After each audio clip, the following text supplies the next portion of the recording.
This video is sponsored by Dragon City. Buckle in, hens, because we have a long, weird one for you today. It is very odd. We are diving into Strangerhood, which was a web series made by Rooster Teeth in the early 2000s. That's right, Strangerhood, not Strangerville or Strangetown. And what Rooster Teeth made were basically machinimas. If you don't know, machinimas are videos that portray a story that are made using video games as a setting, and sometimes are voice acted, usually a few minutes long each, but they all tell this story. It doesn't have to be a heart-wrenching story, although most are. I'm looking at you, Sims 2 Vampire Stories.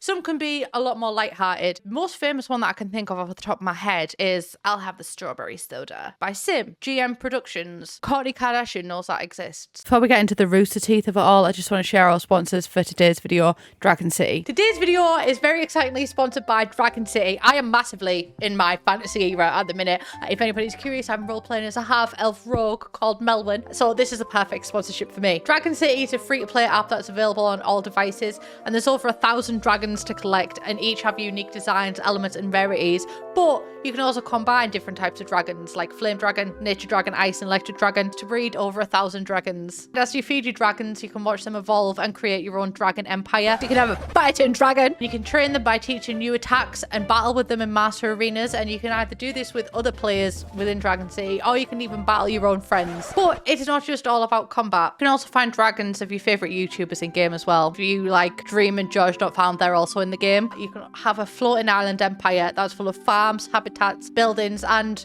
obviously cute little dragons. You can download Dragon City by clicking the link in the description or by using the QR code on screen, and you get a free starter pack with 70,000 food and the Purpurios dragon, who is supposed to be epic, and I do believe that he's epic, and I really do believe that, but I also think he's a cutie.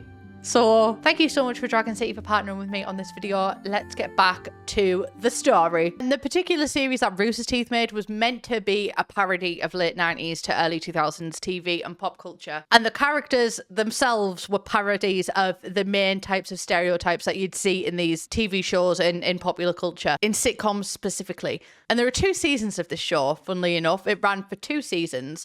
Season 1 had 17 episodes set in The Sims 2, and the season 2 had 4 episodes set in Sims 4. She's totally skipped my baby girl, The Sims 3, my love, my rotten soldier. And the second season was a stretch goal reward for a crowdfunding project the company was doing. But the first season was big enough to actually be released on DVD, even sold at GameStop. I came across this TikTok, and obviously I had to buy the DVD myself. I was already aware that Strangerhood existed. I'd already downloaded the episodes like a year previous because I knew that I was going to make a video on this, and then when this TikTok came up, I was like, it's time. But I also got a copy of it for myself. It's got a quote on the front calling it a hilarious send-up, and I just don't think the word hilarious should be within 10 feet of this production, if I'm being honest. I never let the truth get in the way of a good story, but in this case, I'm being genuinely truthful. It was something. It wasn't nothing, but obviously, as we go through this video, this was the early 2000s, the Wild West of internet humor. I'd say a solid 2% of this show stands up today. The rest, electric chair.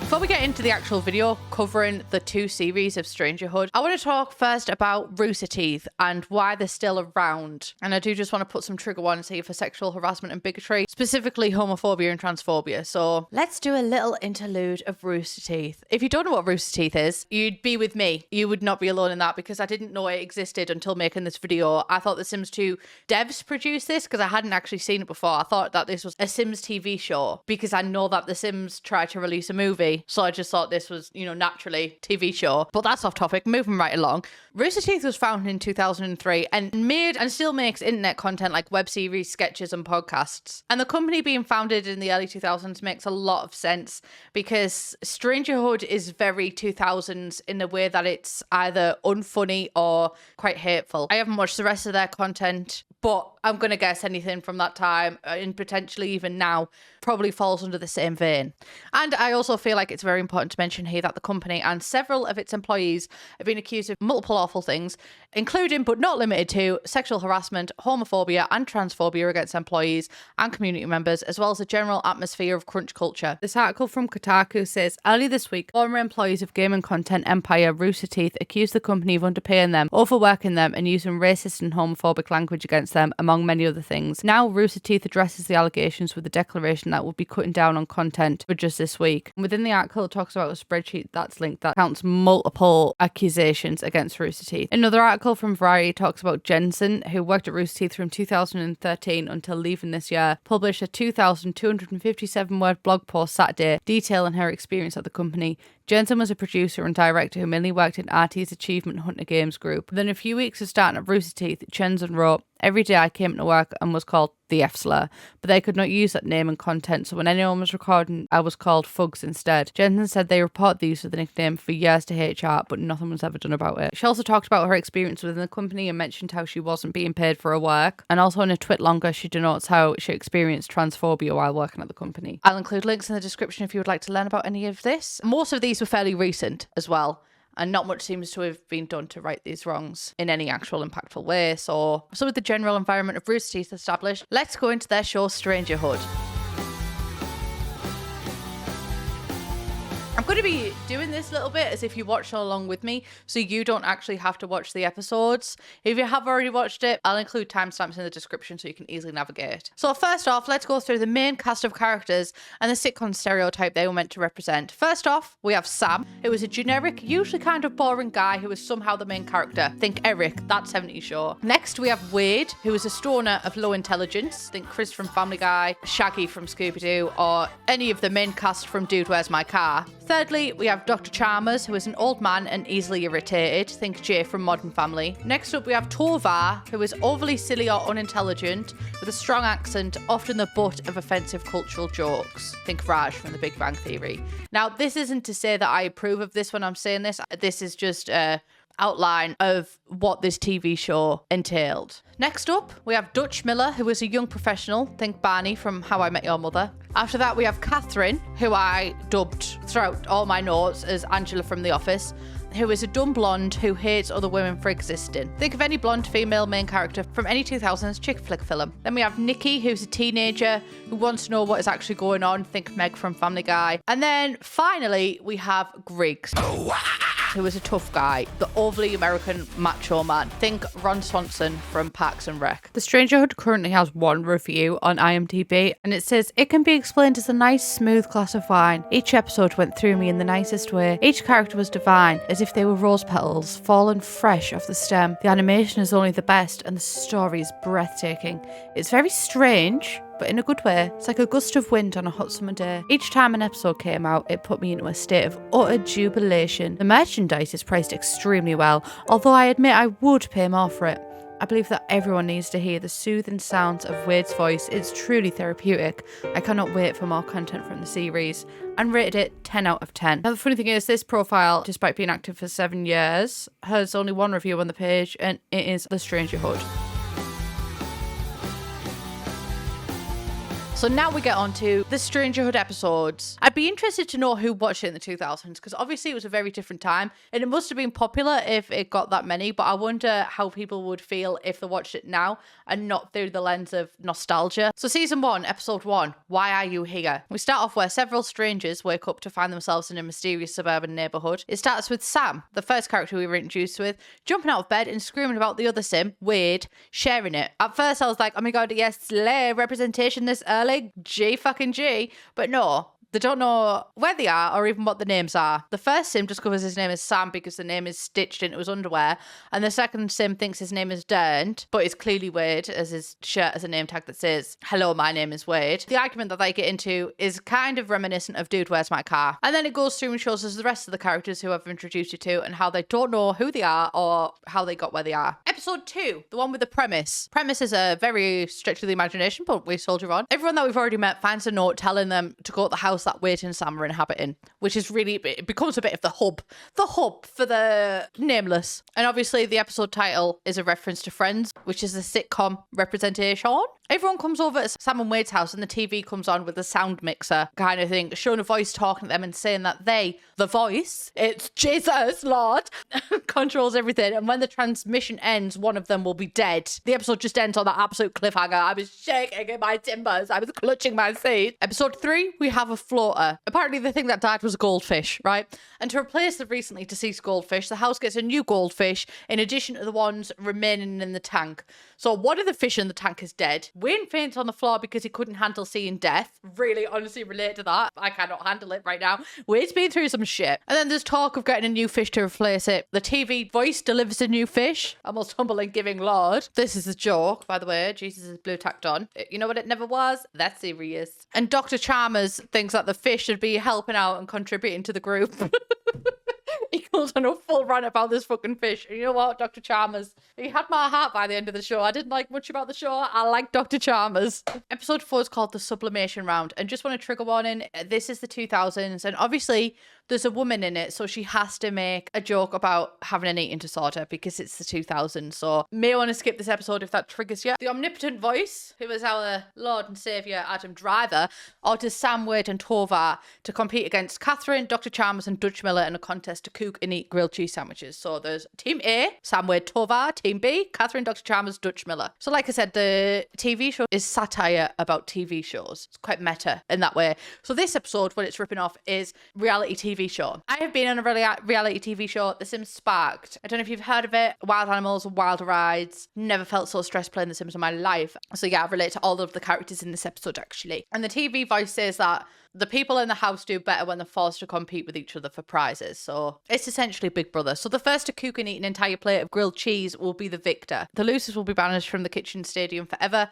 And then we have a very questionable eating disorder joke from Catherine. And then while Team 1 are making their grilled cheese, the oven sets on fire because it's The Sims 2. Love that.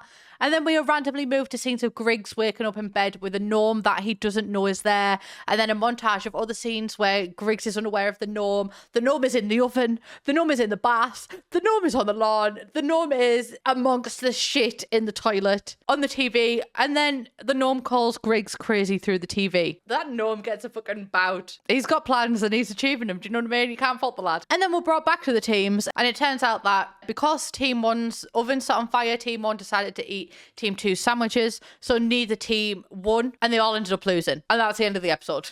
Episode 5, Things Misremembered. Wade and Tova report to Sam and Dr. Chalmers that somebody was murdered while they were swimming in the pool. So Sam and Dr. Chalmers are talking in Sam and Wade's house, something about a sweater vest. Your guess is as good as mine.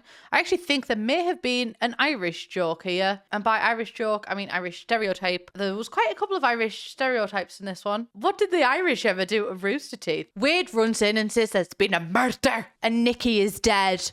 Dun, dun, dun. And then we find out that Wade and Tova were witnesses to Nikki's death because they were swimming in the pool next to her body. But it turns out that they didn't actually see and were just cycling through all the ways you could die as a sim in The Sims 2. And they didn't actually see anything because they were playing Marco Polo and both had their eyes shut because these two characters are both a stereotypical fool of a sitcom. The outro for this song plays, bye, Nikki, bye. The outro was kind of funny. I did like the outro on that one. Like I said, 2% of the show hit. Episode 6, Idle Desperation. Sam, Wade and Chalmers call everyone else to tell them the news of the death. They call everyone and tell everyone the news about Nikki, and it's basically like a gossip, blah, blah, like a keeping up with celebrities kind of show. It cycles through the different characters all finding out about Nikki's death, but also because gossip spreads naturally, even the Grim Reaper's like, oh my god, said what, bitch? No. People start spreading gossip about Nikki. Poor fucking Nikki's not even called yet, and she's already having a name tarnished. It's absolutely ridiculous. And then there's an American Idol skit, and Wade does a rap about a sandwich, and the outrow is Wisteria Lane. So it's that TV show. What's that TV show called? Mysterious Housewives. Desperate Housewives. So people just, I don't know, me and my two friends were watching this, me, Britt and Tia,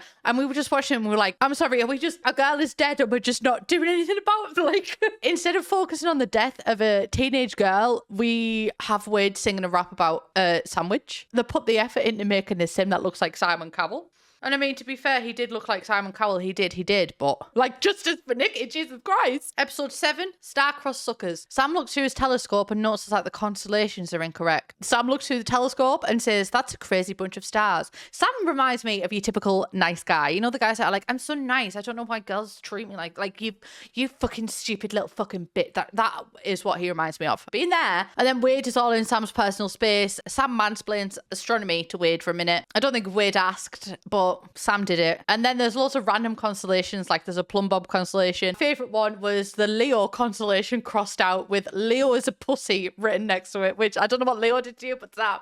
Again, 2% hit. We pivot to Catherine going to Dutch Miller's house, and they're in his bedroom about to woohoo. And she tells him that she's his wife, and the tiara she wears is how he proposed. He doesn't remember any of it. And she's like, well, I remember it because you got me this tiara, and I love this tiara, and it reminds me of you, so that's how I always remembered it. But then me and my friends were like, but wouldn't he remember the tiara also? Anyway, they woohoo. There's an awkward Sims 2 woohoo cutscene. She's still wearing high heels. She's going in the woohoo in the high heels and the dress and the tiara. It's going to get damaged in the process. Seems irresponsible for the mattress. She does, you know what, the high heels and the dress are lost after the cutscene, and she does come back out in underwear. Nikki isn't mentioned in this episode. Literally still have not got justice for Nikki. Finally, episode 8, WSI. Obviously a CSI type show. Sam and Dr. Chalmers speculate where Strangerhood Lane is located. For unfounded reasons, Dr. Chalmers believes that they are in Cleveland, Ohio. Okay, for some reason, Wade shows up and is in a cop uniform, and he says that he found it because he must actually be a cop. I need to start going through life with the confidence of a white man, I really do, because if I found a police uniform, I wouldn't think, you know what, but this is like a literal TV show, do you know what I mean? Let's not apply logic to the situations that Wade finds himself in. Anyway, Sam, unfortunately, is on my side with this. Fuck Sam. I hate Sam. And he argues that Wade can't be a cop, and Wade and Dr. Chalmers laugh at Sam. Notes on this. Jesse enjoyed. I did enjoy. Let's emasculate Sam. Then we get into an intro like CSI, but it's WSI. Wade Scene Investigation, Cleveland. You know, which was kind of funny. I did kind of like this one. Again, 2% of it slapped. And then apparently Griggs feels left out. I neither know nor care. Despite the fact, right, that we literally have Wade finding a police officer's uniform. We have an entire intro like CSI.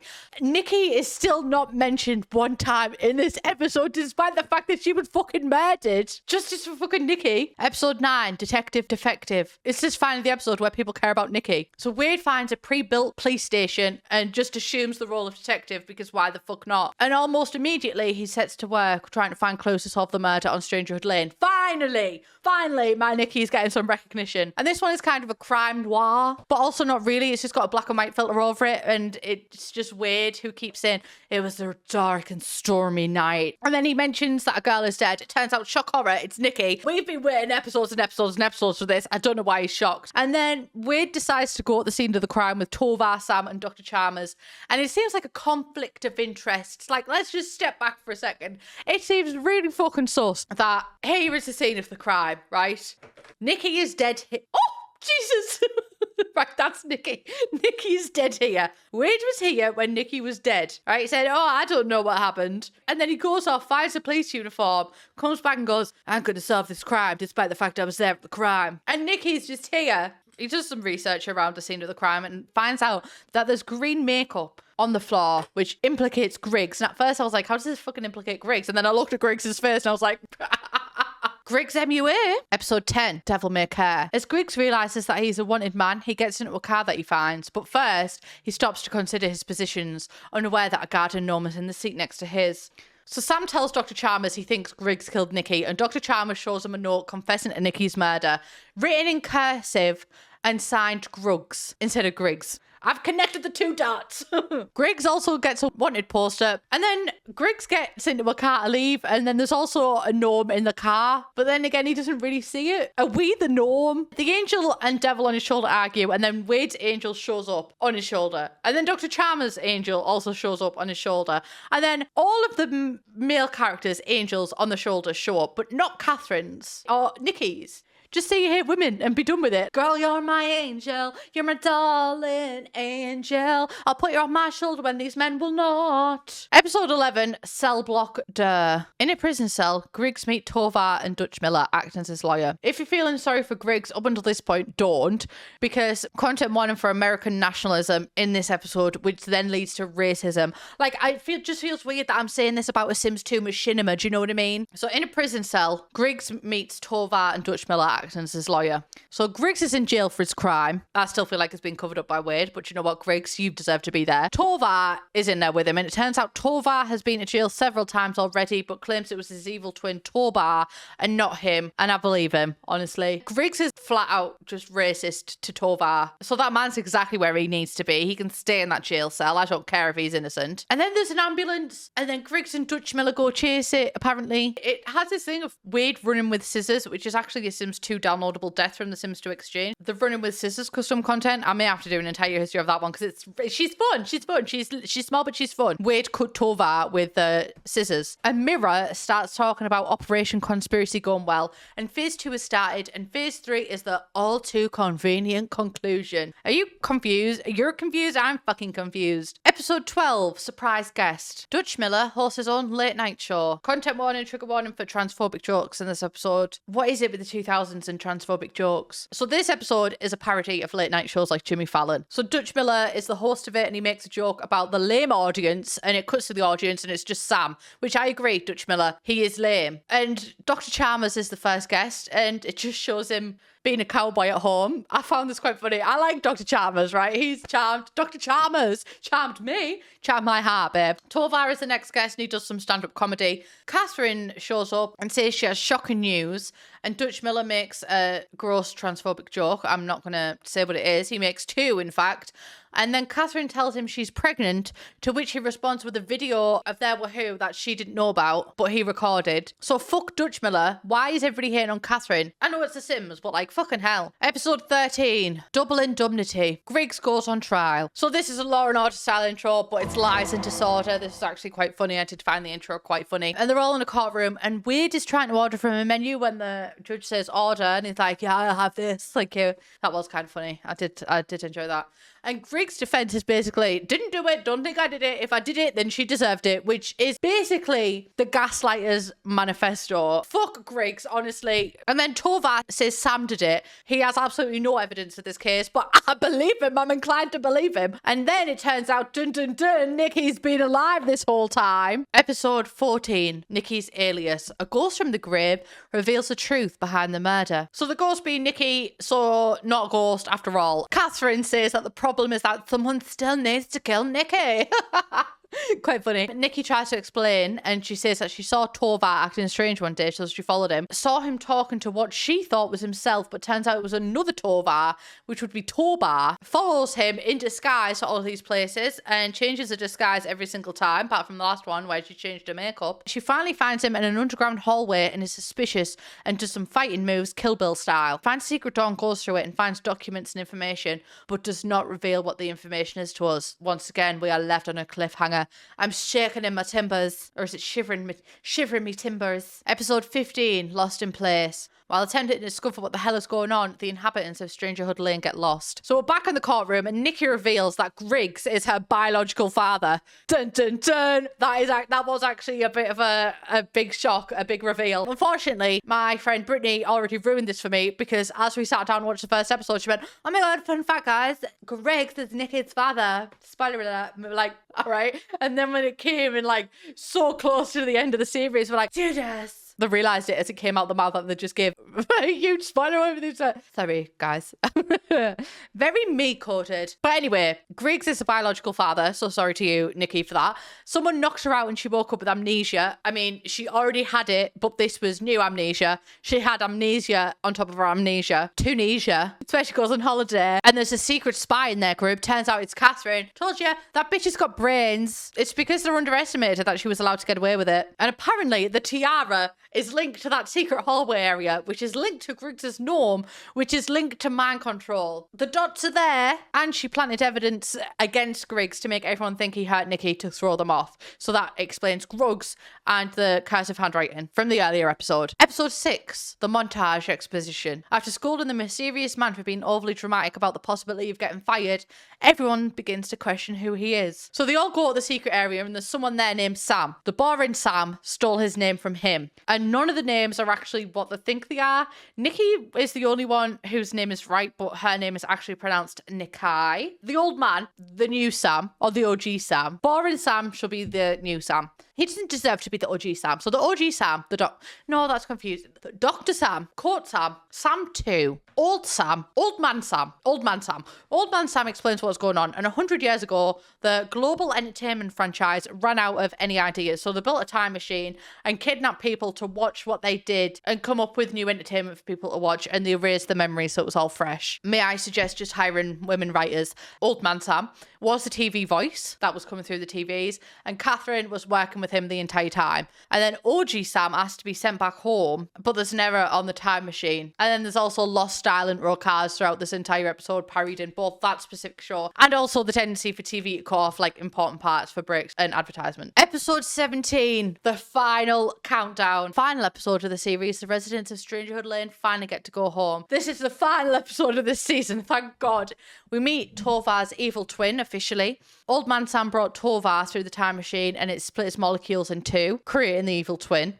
And then Tovar just threatens to burn down the entire building and kill everybody. You know what? He's got dreams. Catherine and Nikki argue, shocker, because what are two women going to do if they're in a room with each other? They must argue. And then Tovar says they have 24 hours to make a decision. Parody of the show, 24. And then he changes to 24 minutes instead. If they let Tovar get out, it would ruin space-time. The space-time continuum. And then there's 24 seconds left. Tovar gets in the time machine and leaves, but nothing actually happens. And then everyone else goes in the time machine and go home, and Dr. Chalmers is first. And there's a stereotypical Irish joke because Old Man Sam told him he was Irish for some reason, but then he was actually sent back to 1970s Cleveland because him being Irish was a lie. He's not Irish. Old Man Sam just got a bit bored, I guess. Just like the writers of this show. Turns out Griggs is actually a murderer and he gets sent back to prison in his time. So it's right where he needs to be. Wade is somehow president in his time. Dutch Miller actually decides to stay with Catherine in the future, which I think is wrong because I think it should be Catherine who decides to stay with Dutch Miller. I think Catherine should be the one in the lead considering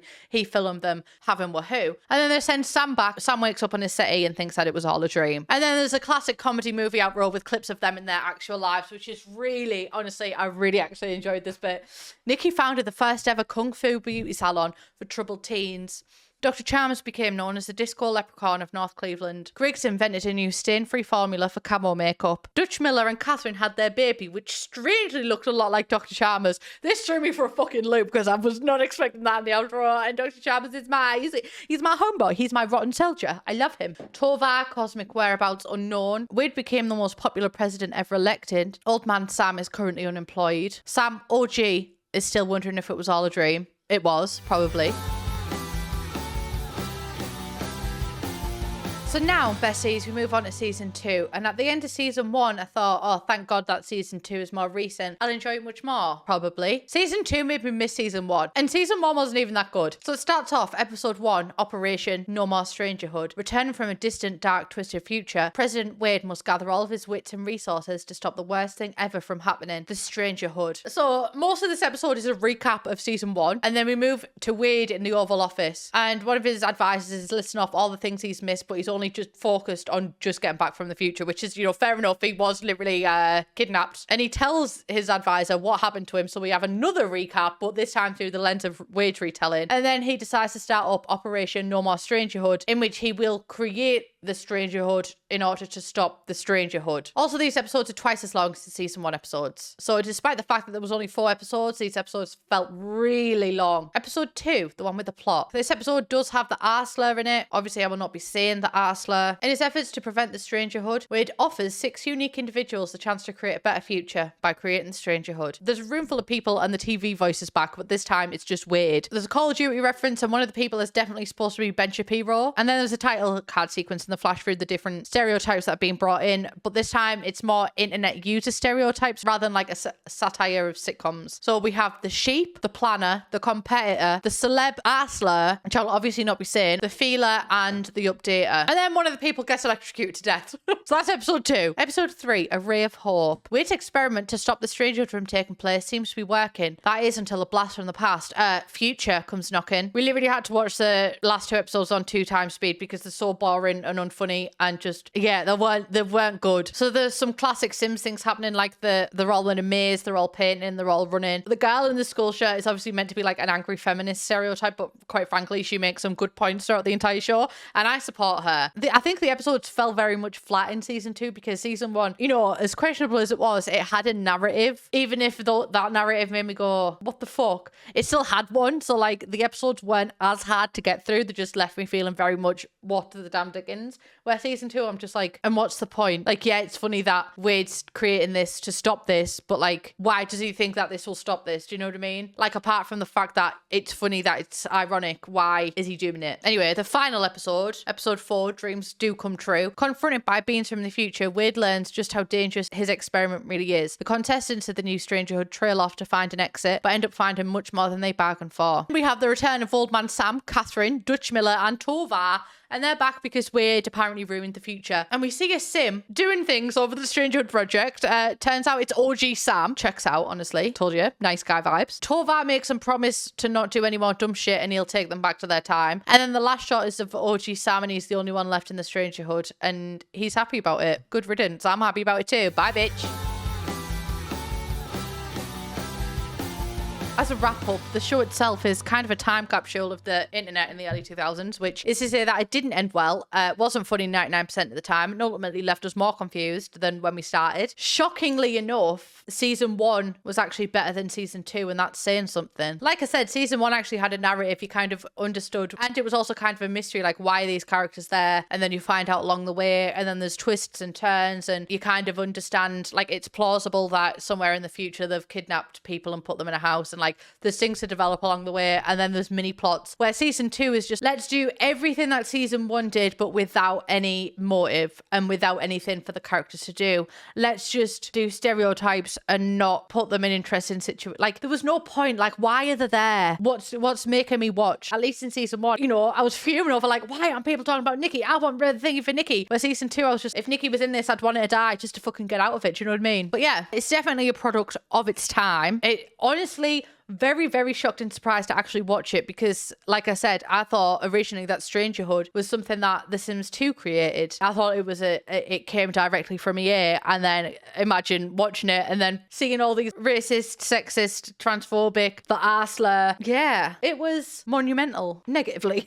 But these are the sacrifices I make to bring every single shred of Sims history to your screens. So with that, thank you and good night. I love you all so, so much. Thank you again to Dragon City for sponsoring this video. Don't forget, you can use the QR code on the screen or the link in the description to download Dragon City and get 70,000 free food and the epic Purpurios dragon. Thank you to Dragon City for enabling my fantasy debut, and I will see you in the next one.